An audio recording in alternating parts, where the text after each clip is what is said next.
Sa kadaghan na nga ni sa naghahapot kung naano ako kay pilay-pilay nga ni ako. Uy, concern.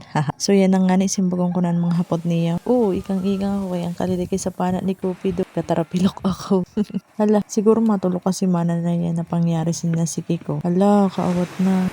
Okay pa no ang kasalaan kay pinabayaan. Dapat ngayon in ko cold compress sa first 24 hours para di magganaan hubag. Tapos pag awat na di pa nagaayad, mauna in warm compress. Ngayon ta kay mauna yun ang inhihimo ko buko dito sa tinuko sa ako na gamit ang bote. Paligid-ligidon lang ang siki. Ay, kulat, itumbaw mo na lang ang siki mo sa bote na bilog. Mao paligid-ligidon. Paano ko baga sabihon? Basta araw mo na yung kumpan.